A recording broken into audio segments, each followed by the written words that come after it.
முன்னிலை வகித்து நிகழ்வை சிறப்பித்திருக்கிற தாம்பரம் மாநகராட்சி துணை மேயர் திருமிகு காமராஜ் அவர்களே, இந்நிகழ்வுக்கு சிறப்பு சேர்த்திருக்கிற திருமிகு விக்டரி மோகன் அவர்களே, திரு அருள்முருகன் ராமமூர்த்தி அவர்களே, திருக்குறள் ஞாயிறு விருதினை வழங்கி மாணவ மாணவியருக்கு பரிசுகள் அளித்து அனைவரையும் வாழ்த்தி உரையாற்றி சிறப்பித்திருக்கிற திராவிட முன்னேற்றக் கழகத்தை சார்ந்த சட்டமன்ற உறுப்பினர் மதிப்பிற்குரிய அண்ணன் இ. கருணாநிதி அவர்களே,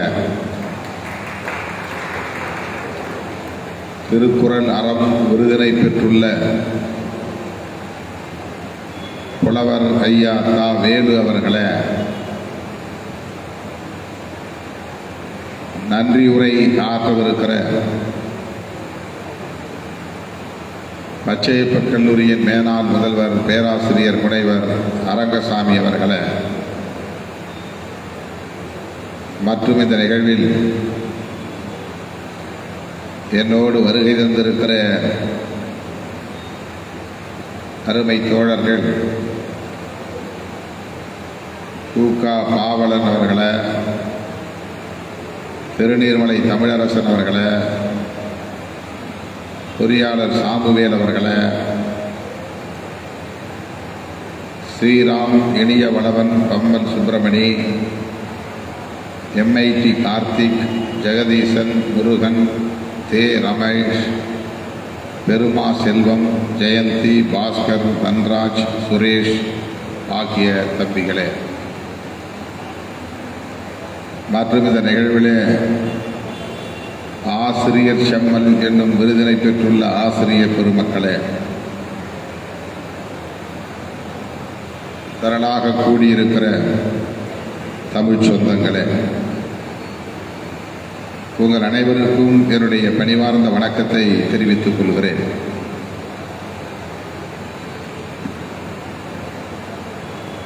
இருபத்தி 7வது ஆண்டு விழா, சான்றோருக்கு விருதுகள் வழங்குகிற விழா என்று இந்த விழா சிறப்புற நடந்து கொண்டிருக்கிறது. வழக்கம் போல ஏற்கனவே நான் ஒப்புக்கொண்ட நிகழ்ச்சிகள் மற்றும் இடையிடையே தவிர்க்க முடியாத நிகழ்ச்சிகள் என்று நாள் முழுவதும் பணிச்சுமைகளால் சூழப்பட்ட நிலையில்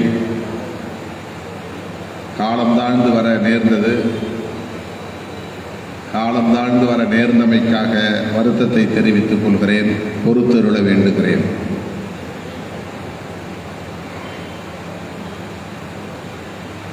வந்த பின்னர் சான்றோருக்கு விருதுகளை வழங்கக்கூடிய ஒரு வாய்ப்பையும் எனக்கு நீங்கள் வழங்கியிருக்கிறீர்கள். இந்த அரிய வாய்ப்பை எனக்கு வழங்கியமைக்காக எனது மனமார்ந்த நன்றியை பேரவையின் தலைவர்கள் அனைவருக்கும் தெரிவித்துக் கொள்கிறேன். பிறப்புக்கும் எல்லா உயிர்க்கும் என்னும் பொருளில் உரையாற்ற வேண்டும் என்று தலைவர் எனக்கு வணித்திருக்கிறார். 2000 ஆண்டுகளுக்கு முன்னால் ஒலித்த முதல் தமிழ் குரல், சமத்துவ குரல் ஐயன் திருவள்ளுவனின் குரல். இன்றைக்கு நாம் பேசுகிற இந்த அரசியல் அனைத்தும் ஐயன் திருவள்ளுவன் விதைத்த அரசியல். ஐயன் திருவள்ளுவனின் கோட்பாடு.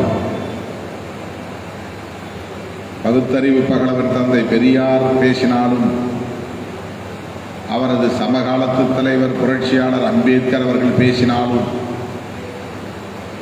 அவர்களுக்கெல்லாம் முன்னோடிகளாக இருந்த மா மனிதர்கள் ஜோதிபா பூலே போன்றவர்கள் பேசினாலும் இதற்கெல்லாம் இவர்களுக்கெல்லாம் முன்னோடியாக இருந்தவர் ஐயன் திருவள்ளுவர். இன்றைக்கு திருமாவளவன் பேசுவது திருமாவளவனின் புதிய கண்டுபிடிப்பல்ல.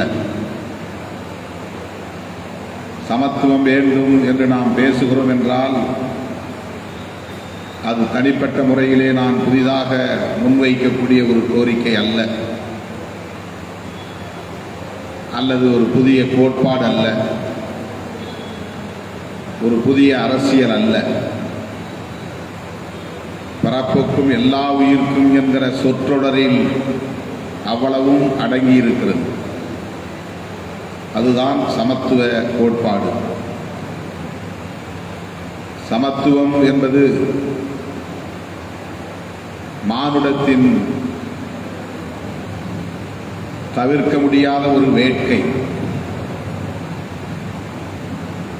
மனித குலம் தோன்றிய காலத்திலிருந்து பாகுபாடுகள் இருக்கின்றன. வேறுபாடுகள் என்பதற்கும் பாகுபாடுகள் என்பதற்கும் நிறைய வேறுபாடு உண்டு. வேறுபாடுகள் என்பது இயற்கையான அமைவுகள். வெள்ளை கருப்பு என்பது வேறுபாடு, குட்டை நெட்டை என்பது வேறுபாடு, ஆண் பெண் என்பது வேறுபாடு, பகல் இரவு என்பது வேறுபாடு, உண்மை பொய் என்பது வேறுபாடு, இனிப்பு கசப்பு என்பது வேறுபாடு. இது இயல்பான போக்கு அல்லது இயற்கை. இதுதான் விதி என்பது. இந்த விதி இயல்பாக அமைந்தது. இது ஒரு இயல் விதி அல்லது இயற்கை விதி. பாகுபாடு என்பது இந்த வேறுபாடுகளை பயன்படுத்தி மனிதர்கள் உருவாக்கி கொண்டவை. வலுவானவன் வகுத்த விதியாக அவை மாறுகிறது. வலுவானவன் என்றால் அதிகாரம் படைத்தவன் என்று பொருள். வலிமை என்பது அதிகாரத்தை குறிக்கிற சொல். பொருளாதார வலிமையாக இருந்தாலும், உடல் வலிமையாக இருந்தாலும், சமூகம் சார்ந்த வலிமையாக இருந்தாலும், மதம் சார்ந்த வலிமையாக இருந்தாலும், ஒரு குழு சார்ந்த வலிமையாக இருந்தாலும், கல்வி அடிப்படையிலான வலிமையாக இருந்தாலும், வலிமை என்பது அதிகாரத்தோடு தொடர்புடையது. பவர், அதுதான் வலிமை. பவர், அதுதான் அதிகாரம்.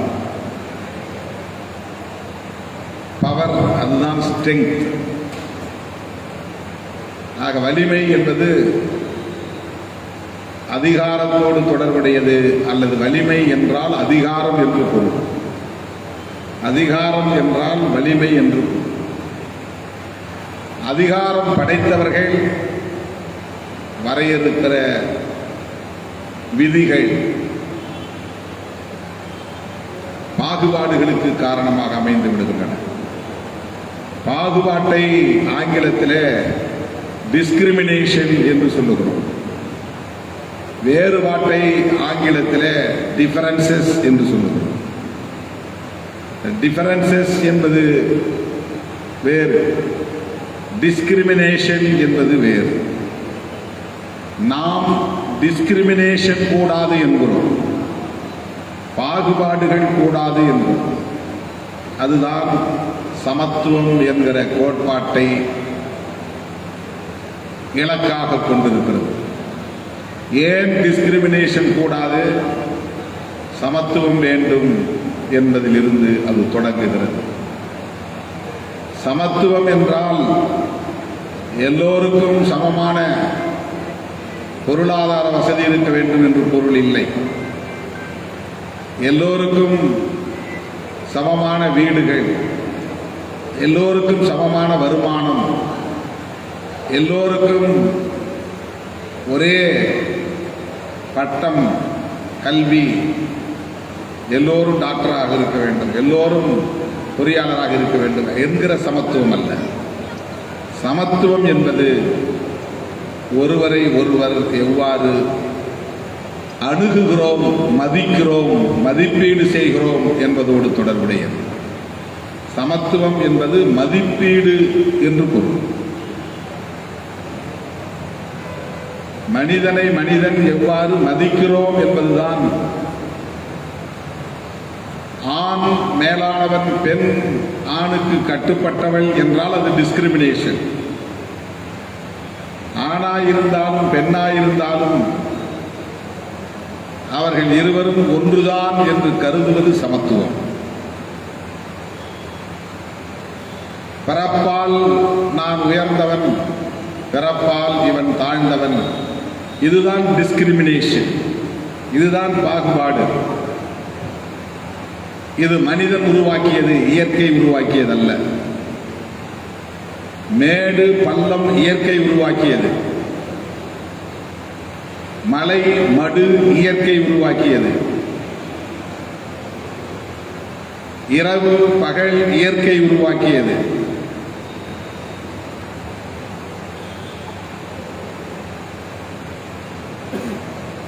உயர்வு தாழ்வு என்பது மனிதன் உருவாக்கியது.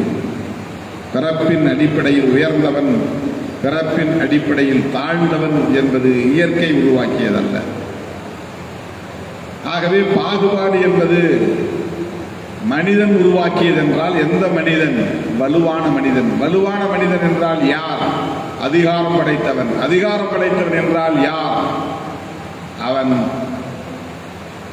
பொருளாதாரத்தால் வலிமை பெற்றவனாக இருக்கலாம், கல்வியால் அதிகாரம் பெற்றவனாக இருக்கலாம், பிறப்பால், சாதியால், மதத்தால் பெரும்பான்மை என்கிற அதிகாரம் பெற்றவனாக இருக்கலாம், அல்லது பிறப்புக்கே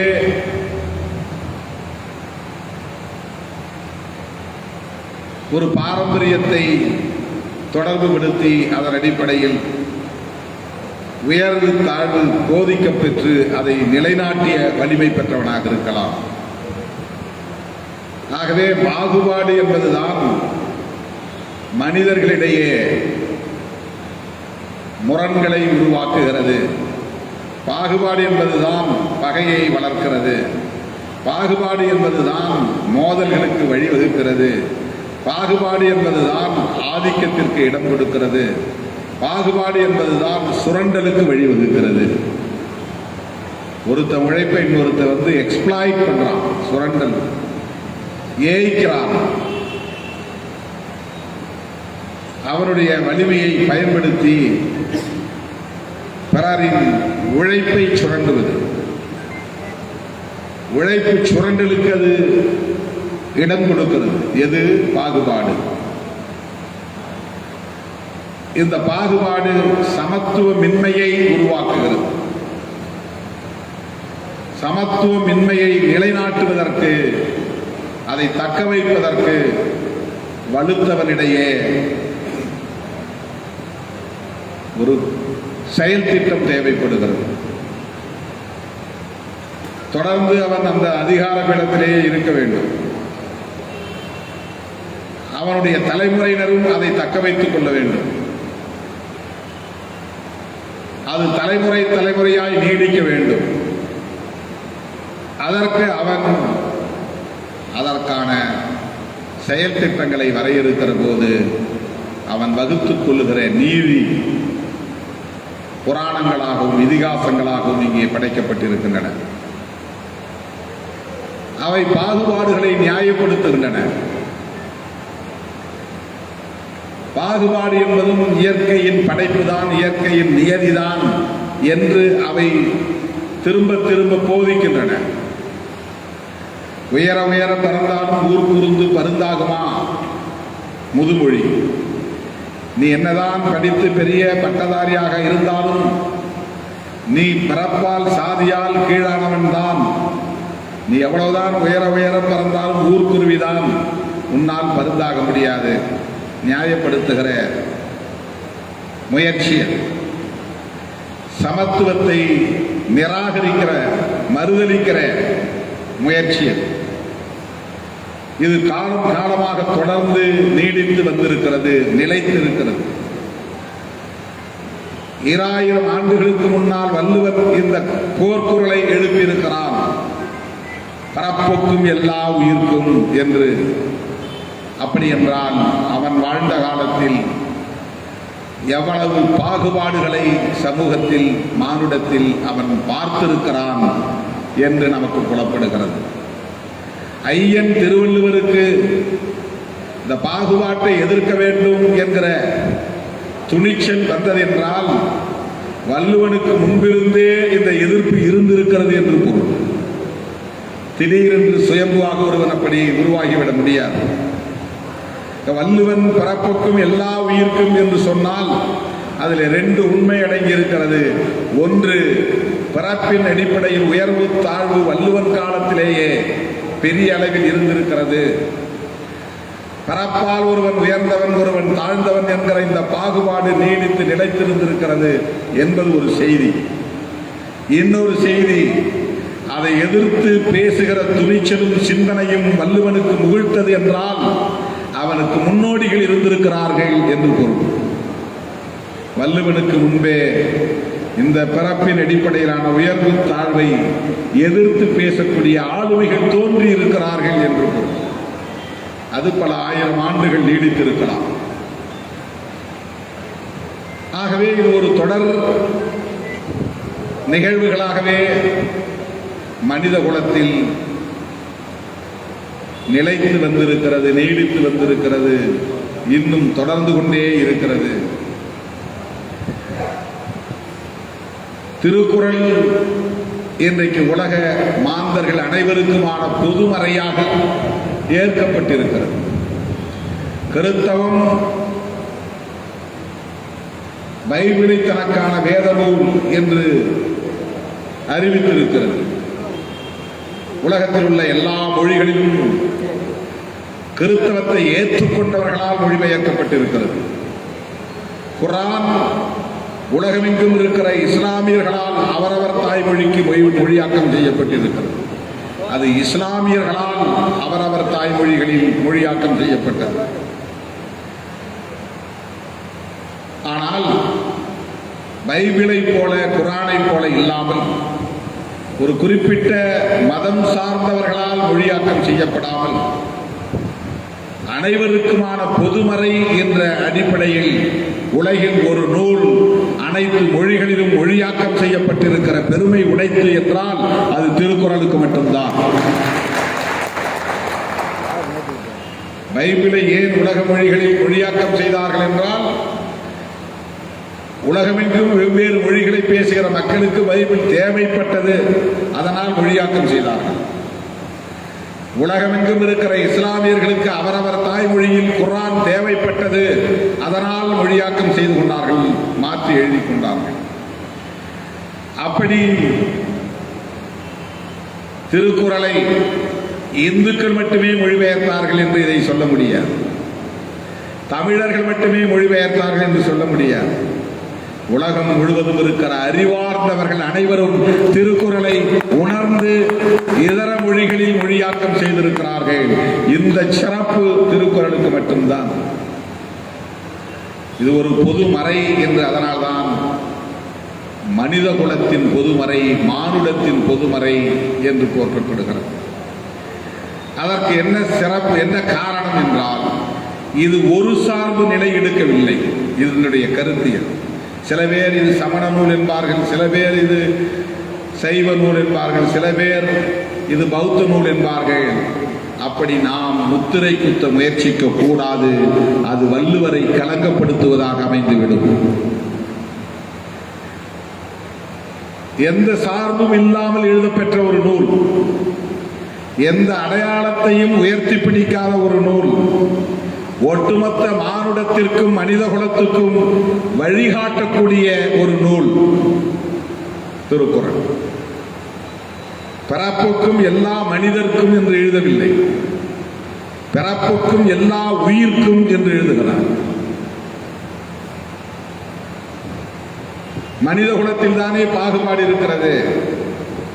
எனவே மனித குலத்தில் உள்ள பாகுபாட்டை எதிர்த்து ஐயன் திருவள்ளுவர் பிறப்புக்கும் எல்லா மனிதர்களுக்கும் என்றுதானே எழுதியிருக்க வேண்டும். ஆனால் எல்லா உயிர்க்கும் என்று எழுதுகிறார் என்றால், ஆணும் பெண்ணும் இணைந்துதான் ஒரு உயிர் பிறக்கிறது. அது எந்த உயிராக இருந்தாலும் அந்த சமத்துவம் உயிர்களுக்கே பொதுவானது என்கிற போது மனிதருக்கும் பொதுவானது தானே. மனிதன் ஏன் சமத்துவத்தை எதிர்க்கிறான்? இதுதான் அந்த சொல்லில் இருக்கிற செய்தி. அந்த சொற்கள் நமக்கு உணர்த்துகிற செய்தி.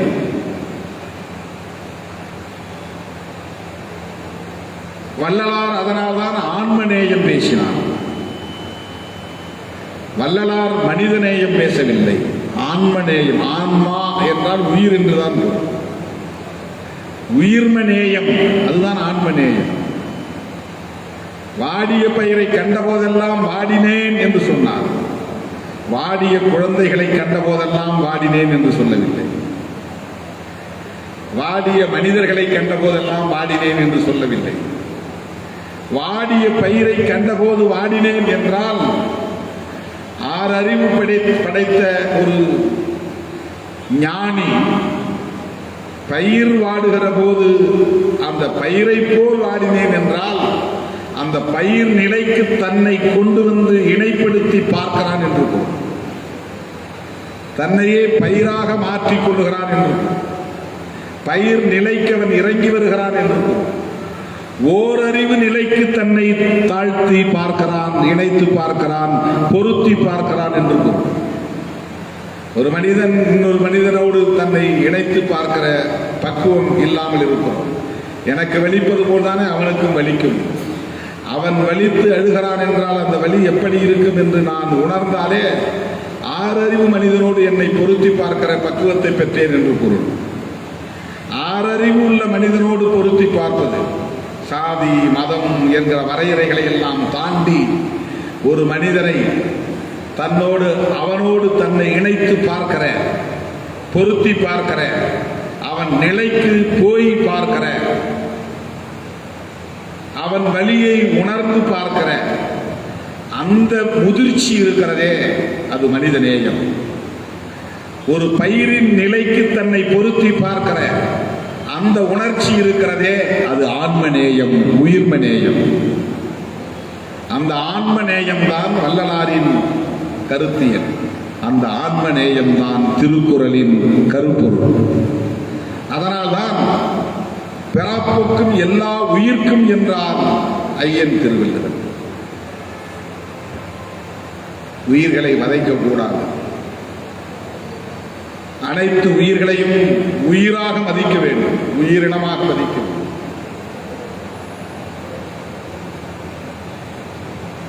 எந்த உயிரினத்தையும் நாம் பொருட்படுத்துவதில்லை.